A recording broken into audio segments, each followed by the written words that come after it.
बूढ़ा डीएसपी रहता था जो कुछ ही दिनों में रिटायर होने वाला था। लेकिन जब उसकी मुलाकात उस लेडी इंस्पेक्टर राधिका से हुई, जैसे ही उसने राधिका को देखा, उसकी खोई हुई यादें फिर से जिंदा होने लगी। उसने सीधे ही उससे कह दिया, आप मुझसे शादी कर लो। रात का सन्नाटा गहरा होता जा रहा था। राधिका अपने कमरे में लौटी तो दिलो दिमाग में हलचल मची हुई थी।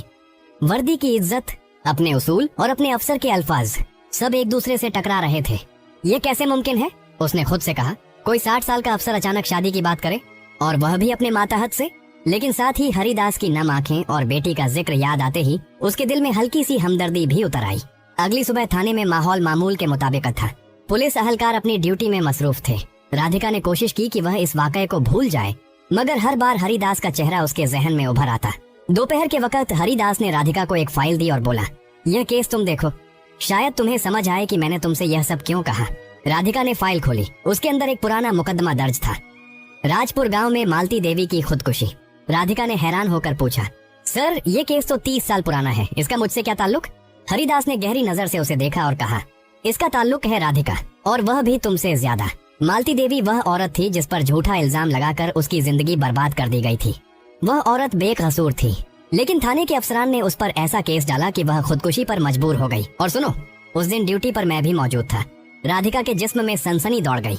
क्या आप यह कह रहे हैं कि एक बेकसूर औरत की मौत में आप भी शामिल थे? हरिदास ने सर झुका लिया। हाँ, मैं शामिल था। मैंने खामोशी इख्तियार की थी, और वह खामोशी मेरे ज़मीर पर एक बोझ बनकर आज तक मेरे साथ है। राधिका की आंखें हैरत से खुल गईं। वह शख्स जो कल तक उसके सामने एक मुअज़्ज़ अफसर था, आज अपनी जिंदगी का ऐसा सच उगल रहा था जो उसकी पूरी शख्सियत को हिला देने के लिए काफी था। हरिदास की आवाज लरज रही थी। राधिका, तुम सोच रही होगी कि इस सब का शादी की तजवीज से क्या ताल्लुक है।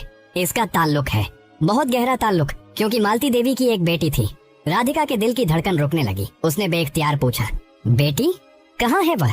हरिदास ने धीरे से कहा, यही तो मैं तुम्हें बताना चाहता हूँ। वह बेटी आज तुम्हारे सामने खड़ी है, और वह तुम हो, राधिका। राधिका जैसे कुर्सी से गिरने ही वाली थी। क्या मैं? राधिका के कानों में जैसे हरिदास के अल्फाज गूंज रहे थे। वह बेटी आज तुम्हारे सामने खड़ी है, और वह तुम हो, राधिका। ये सुनकर राधिका की दुनिया पल भर में उलट गई। उसके दिमाग में एक ही सवाल बार बार घूम रहा था, क्या यह सच है या यह कोई खेल है? उसने कांपती हुई आवाज में कहा, सर यह नामुमकिन है। मैं जानती हूँ कि मेरे माँ बाप कौन थे। मेरे माता पिता की मौत एक हादसे में हुई थी। यह कहानी आप क्यों सुना रहे हैं? हरिदास ने मेज की दराज खोली और एक पुराना लिफाफा निकालकर राधिका के सामने रख दिया।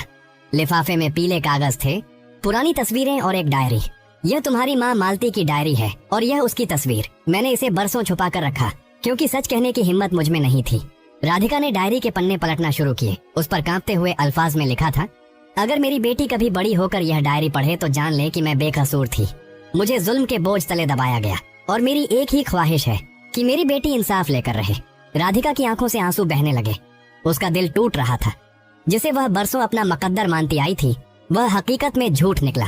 आमनोस, लेकिन अचानक उसके दिल में एक और सवाल उठा, अगर यह सब सच है तो मुझे इन हादसों के बाद किसने पाला, और मुझे झूठा माजी किसने दिया? हरिदास ने सर झुकाकर कहा, यह सब मेरे एक दोस्त ने किया। मैंने तुम्हें बराह रास्ता नहीं पाला, लेकिन यह यकीनी बनाया कि तुम सुरक्षित रहो। तुम्हारे माता पिता की हकीकत तुम्हें न बताई गई, और आज मैं तुम्हारे सामने यह सब कह रहा हूँ क्योंकि मेरा वक्त कम है। राधिका ने भरी हुई आवाज में कहा, सर, या शायद मुझे अब आपको सिर्फ सर नहीं कहना चाहिए। आपके अंदर आखिर कौन सा सच छुपा है? आप मेरे दुश्मन हैं या मेरे मोहसिन? हरिदास ने लम्हा भर खामोश रहकर कहा, मैं मुजरिम भी हूँ और शायद तुम्हारा मोहसिन भी। मैंने मालती को नहीं बचाया, यह मेरा सबसे बड़ा गुनाह है, लेकिन तुम्हें बचाकर बड़ा किया, ये मेरा कफारा है। और तुम्हें शादी की तजवीज देना, दरअसल मेरा तरीका था तुम्हें हकीकत के करीब लाने का। मैं जानता था कि सिर्फ उस झटके से तुम सवाल करोगी, और फिर मैं सब सच बता सकूंगा। राधिका के अंदर आग भड़क उठी। आपने मुझे धोखे में रखा, मेरी जिंदगी झूठ पर बनाई। अब आप चाहते हैं कि मैं आपको माफ कर दूं? हरिदास ने आह भरी, मैं माफी का नहीं, इंसाफ का तलबगार हूँ। अगर तुम चाहो तो मुझे मुजरिम ठहराकर कानून के कटहरे में खड़ा कर दो, लेकिन पहले तुम्हें यह जानना होगा कि मालती देवी की खुदकुशी एक हादसा नहीं थी, बल्कि हत्या थी। राधिका ने चौंक कर कहा, हत्या? मतलब किसी ने उसे मारा था?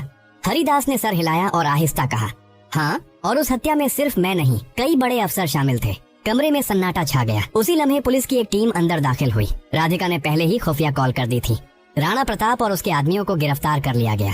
वर्मा ने आखिरी बार चीख कर कहा, यह खेल खत्म नहीं होगा राधिका। लेकिन राधिका ने पुरजोर लहजे में जवाब दिया, नहीं, यह खेल आज खत्म हो गया। मेरी माँ का इंसाफ मिल गया। गिरफ्तारी के बाद हरिदास ने राधिका की तरफ देखा। आंखों में आंसू थे। राधिका, मेरा गुनाह है कि मैं बरसों खामोश रहा। अब वक्त है कि मैं अदालत में सब कुछ स्वीकार करूं। ये मेरा कफारा होगा।